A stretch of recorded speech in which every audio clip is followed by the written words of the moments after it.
नमस्कार, डॉक्टर डिम्पल त्यागी चैनल में आपका स्वागत है।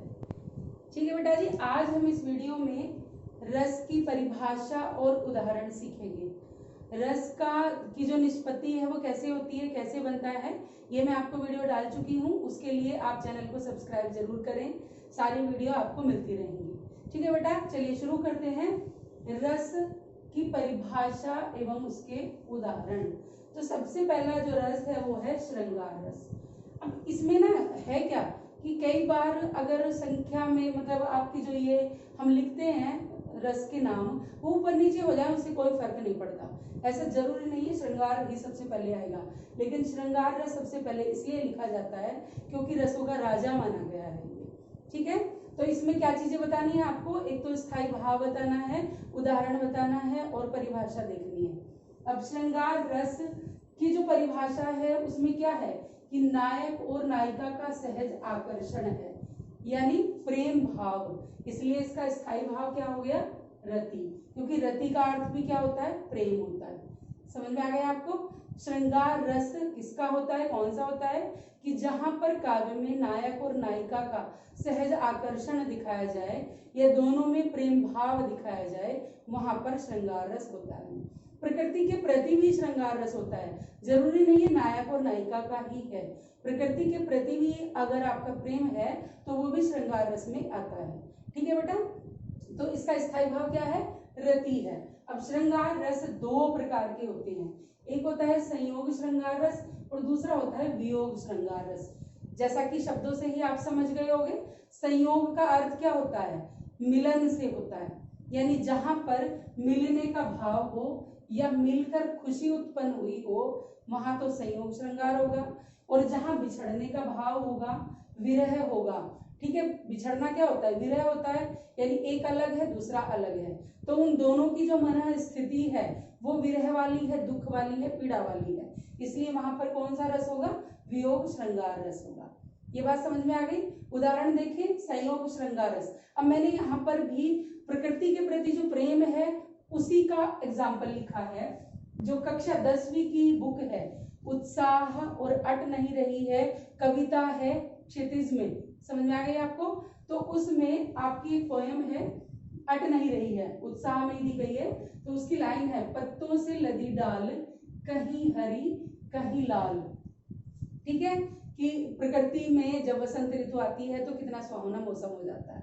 तो पत्तों से लदी डाल कहीं हरी कहीं लाल, ठीक है, पड़ी है कहीं गंध पुष्प माल, चाहता हूं आंखें तो हट नहीं रही है, पाट पाट शोभा श्री पट नहीं रही है। ये सारी कविता की लाइनें ही हैं। इसमें पूरे में क्या है, आपका संयोग श्रृंगार रस है।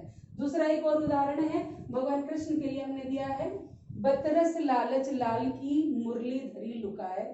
ठीक है, बतरस लालच लाल की मुरली धरी लुकाए, माने जो उनकी मुरली है वंशी है, उससे भगवान कृष्ण बहुत प्रेम करते हैं, और वो मुरली उनकी छुपा दी जाती है।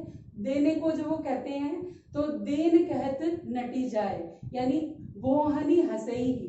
अब आंखों से ही मुस्कुराते हैं, आंखों आंखों में ही हंसती हैं, और जब देने की बात आती है तो मना कर देती हैं। इसमें भी क्या है, श्रृंगार रस है, संयोग श्रृंगार रस है। ये बात समझ में आ गई आपको। वियोग मैंने अभी बताया ही था, बिछुड़न के लिए है, विरह के लिए है। ठीक है, तो उदाहरण लिखा है जैसे, निश दिन बरसत नयन हमारे। निश दिन बरसत नयन हमारे, यानी दिन रात हमारी आंखें जो बरसती हैं। बरसने से मतलब क्या है, आंखों से आंसू झरझर बहते हैं। अब आंखों से आंसू कब निकलते हैं बेटा जी, जब मन दुखी होता है। और दुखी कब होगा, जब विरह की स्थिति है, विछुड़न की स्थिति है, यानी अपने किसी इष्ट वस्तु को खो देने की स्थिति है। तो यहाँ पर कौन सा रस आएगा, वियोग श्रृंगार रस। ठीक है, अब इसमें भी एक 10वीं में कविता है जो सूरदास के पद दे रखे हैं, अवधि आधार आस आमन की तन मन बिथा सही, यानी गोपिकाएं भगवान कृष्ण से दूर हैं और उनकी याद में वो उस आस में अपना समय गुजार रही हैं कि कृष्ण आएंगे और हमारे मन की बात पूछेंगे। तो इसमें भी क्या है, अवधि आधार आस आमन की में क्या है, यहाँ पर वियोग श्रृंगार रस। समझ में आ गया होगा बेटा दोनों आपको। श्रृंगार रस क्या है कि नायक और नायिका का सहज आकर्षण है, श्रृंगार रस होता है, इसका स्थायी भाव रति होता है। यह दो प्रकार का होता है, संयोग श्रृंगार रस और दूसरा वियोग श्रृंगार रस। अगर एग्जाम में आपसे यह भी पूछ लिया जाए तो इन दोनों का भी स्थायी भाव रति ही है, ये मत सोचना फिर कि इनका स्थायी भाव क्या होगा।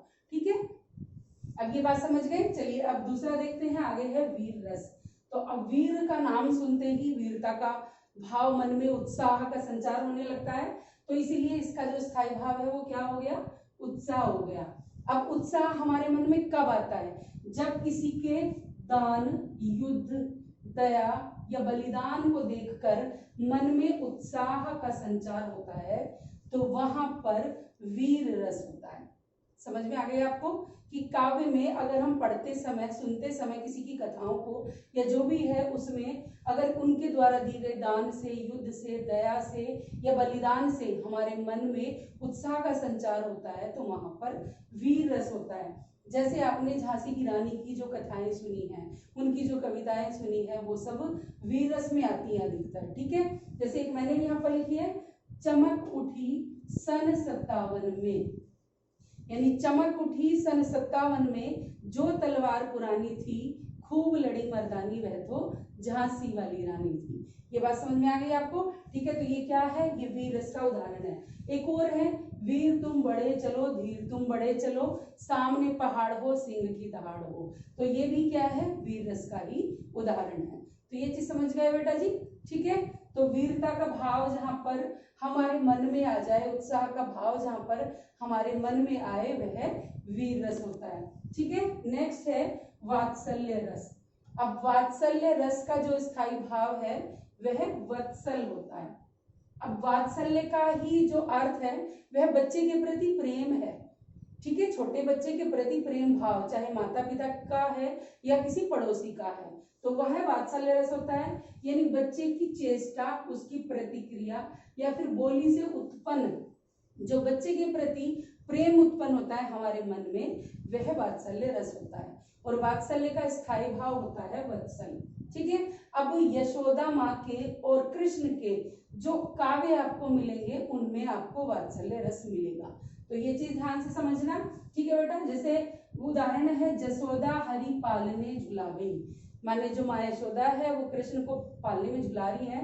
हिलरावे डुलरावे, ठीक है, दुलरावे, जोई सोई कछु गावे, यानी जो मन में आता है पालना, हिला रही है, उसको झुला रही है, और जो मन में आ रहा है वह वो गा रही है। तो ये सब क्या है, यह वात्सल्य रस का ही उदाहरण है, बच्चे के प्रति प्रेम भाव है। ठीक है, फिर आगे है एक और उदाहरण हमने दिया है, किलकत कान्ह घुट रूवन आवत, यानी जो कान्हा है, जो कृष्ण है, वह छोटा है और जब वह आंगन में ठुमक रहा है, तो वह आंगन में घूमता हुआ क्या कर रहा है कि मणि में कनक नंद के आंगन, ठीक है, बिंब पकड़िए धावत, यानी जो उसने आभूषण पहने हैं उनकी चमक फर्श पर पड़ रही है, तो वह उनको पकड़ने के लिए मानो घुटने पर दौड़ रहा है। अब उसे देखकर माँ के मन में प्रेम उत्पन्न हो रहा है, वो अच्छा लग रहा है, तो यहाँ पर कौन सा रस हो गया, वात्सल्य रस।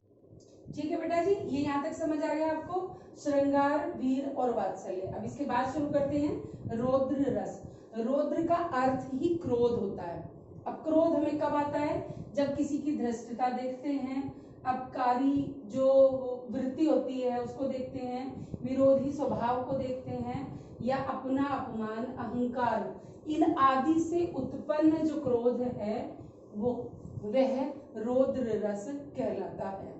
यानी इन चीजों से उत्पन्न मन में जो क्रोध आता है वहां पर रौद्र रस होता है, और इसीलिए रौद्र रस का जो स्थायी भाव है वह क्रोध है।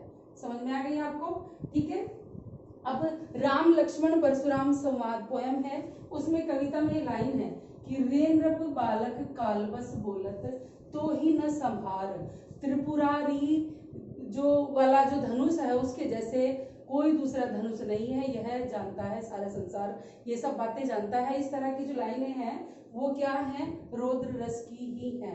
ठीक है, ये बात समझ में आ गई आपको। रेंद्रप बालक कालवश बोलत तो ही न संभारी, किसका उदाहरण है, रौद्र रस का, क्योंकि इसमें क्रोध का भाव है। एक दूसरा उदाहरण है कि उस काल मारे क्रोध के, यानी महाभारत का उदाहरण है कि जब अर्जुन को क्रोध आ जाता है, उसको ये बात पता चलती है कि अभिमन्यु मारा गया, तो अर्जुन को क्रोध आता है और क्रोध के कारण वह कंपन करने लगता है। तो उसके लिए ऐसी लाइनें बनी हुई हैं कि उस काल मारे क्रोध के तनु कांपने उसका लगा, मानो हवा के जोर से सोता हुआ सागर जगा।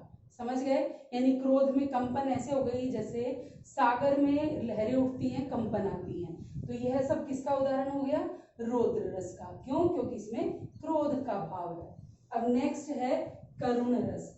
अब करुण का अर्थ दया से ही है, यानी जब हम प्रिय या फिर मनचाही वस्तु के नष्ट होने पर हमारे मन में जो संवेदना उत्पन्न होती है, ठीक है, तो वह क्या होता है, उससे हमारे मन में क्या होता है, उन संवेदनाओं से शोक होता है, ठीक है, दुख का भाव आ जाता है, यानी हमारे मन में दया आने लगती है, वह करुण रस होता है। इसका स्थायी भाव भी शोक होता है। अब मान लीजिए उदाहरण में, अब अभिमन्यु मारा गया, मैं पहले बात कर रही थी अभिमन्यु की, अभी फिर से करती हूँ। तो पिता क्या कहते हैं? मेरे हृदय के हर्ष हार, यानी जिसे देखकर मेरे हृदय को खुशी मिलती थी, अभिमन्यु अब तुम हो कहाँ, कि मेरे पुत्र अभिमन्यु तुम कहाँ चले गए। अब यह विलाप जो किया जा रहा है, इसमें क्या है? करुण रस है। क्यों? क्योंकि शोक का भाव है यहाँ पर। दूसरा, हम जैसे किसी गरीब को देखते हैं, किसी भिखारी को देखते हैं, तो उसे देखकर भी हमारे मन में थोड़ा दुख उत्पन्न होता है। ऐसे एक उदाहरण है, वह आता दो टूक कलेजे के करता, पछताता पथ पर आता, पेट पीठ दोनों मिलाकर है एक। यानी पेट पीठ दोनों मिलाकर एक का मतलब, क्योंकि भूखा है और भूख के कारण जो पेट है वह पीठ में मानो चिपक गया है, ठीक है। गरीबी की बात कर रहे हैं, भिखारी की बात कर रहे हैं। चल रहा लकुटिया टेक, क्योंकि कमजोर इतना हो गया है कि लाठी टेक कर वह चल रहा है, ठीक है। पथ पर आ रहा है चला हुआ, तो इसको देखकर मन में क्या आएगा? दया भाव उत्पन्न होंगे, ठीक है। शोक होगा, तो इसलिए यहाँ पर कौन सा रस है? करुण रस है। और ये एग्जाम्पल अगर करुण रस पूछा गया है तो यह उदाहरण अधिकतर एग्जाम में पूछा जाता है।